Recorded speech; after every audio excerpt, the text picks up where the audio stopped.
उस दौर में जब सवाल पूछना गुनाह समझ लिया गया था और सोचने को बगावत, उसी दौर में एक नौजवान चुपचाप इल्म की गलियों में चल रहा था।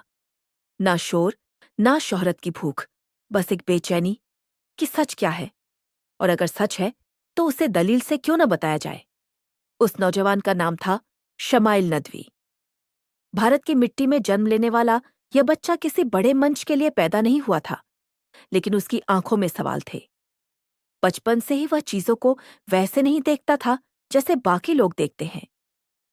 जहां दूसरे बच्चे जवाब रटते थे, वहां शमाइल सवाल पूछता था। घर का माहौल दीनी था, नमाज, कुरान, अदब, सब कुछ मौजूद था, लेकिन सिर्फ मौजूद होना काफी नहीं था। उसके दिल में एक आग थी, समझने की आग। मकतब में जब उस्ताद कोई बात कहते तो वह सिर हिलाने से पहले रुकता, सोचता और फिर पूछता, ऐसा क्यों? कुछ उस्ताद मुस्कुराते, कुछ नाराज होते, लेकिन वह रुका नहीं।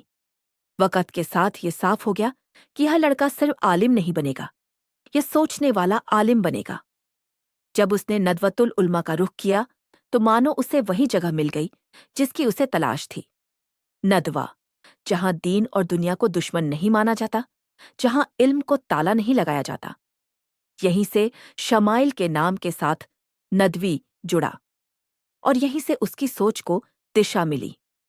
वह किताबें पढ़ता, लेकिन सिर्फ इस्लामी किताबें नहीं। वह फलसफा पढ़ता, लॉजिक पढ़ता, एथीज्म पढ़ता और उन लोगों को भी पढ़ता जो ईश्वर के इनकार को बुद्धिमानी समझते थे।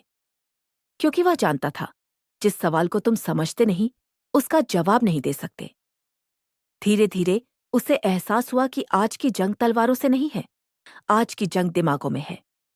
युवा सवाल कर रहे थे, अगर खुदा है तो दिखता क्यों नहीं? अगर सब कुछ लिखा है तो इंसान आजाद कैसे? धर्म और विज्ञान टकराते क्यों हैं? बहुत लोग इन सवालों से भागते थे, लेकिन शमाइल नदवी रुके।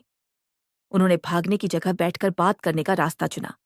जब पहली बार वह डिबेट के मंच पर खड़े हुए, तो न आवाज ऊंची थी, न लहजा तल्ख, बस इत्मीनान था और दलील। वह बहस जीतने नहीं आए थे, वह समझाने आए थे। यही वजह थी कि जो लोग इस्लाम को गुस्से की नजर से देखते थे, वे भी रुककर सुनने लगे।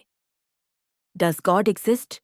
यह सिर्फ एक सवाल नहीं था, यह पूरी एक नस्ल का दर्द था, और शमाइल नदवी ने इस दर्द का इलाज गाली से नहीं, दलील से किया। वह कहते थे, अगर आप मुझसे असहमत हैं तो यह आपका हक है, लेकिन मेरी बात सुनना भी आपका फर्ज है। यही अंदाज उन्हें अलग बनाता है।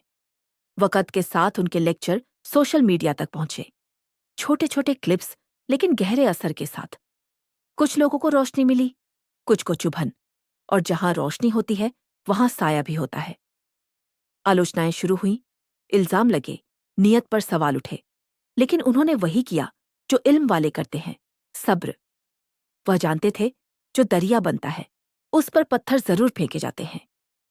आज मुफ्ती शमील नदवी सिर्फ एक नाम नहीं, एक सोच है। एक पुल दीन और आधुनिक दिमाग के बीच। एक आवाज जो कहती है, डरो मत, सवाल करो, लेकिन सच की तलाश में।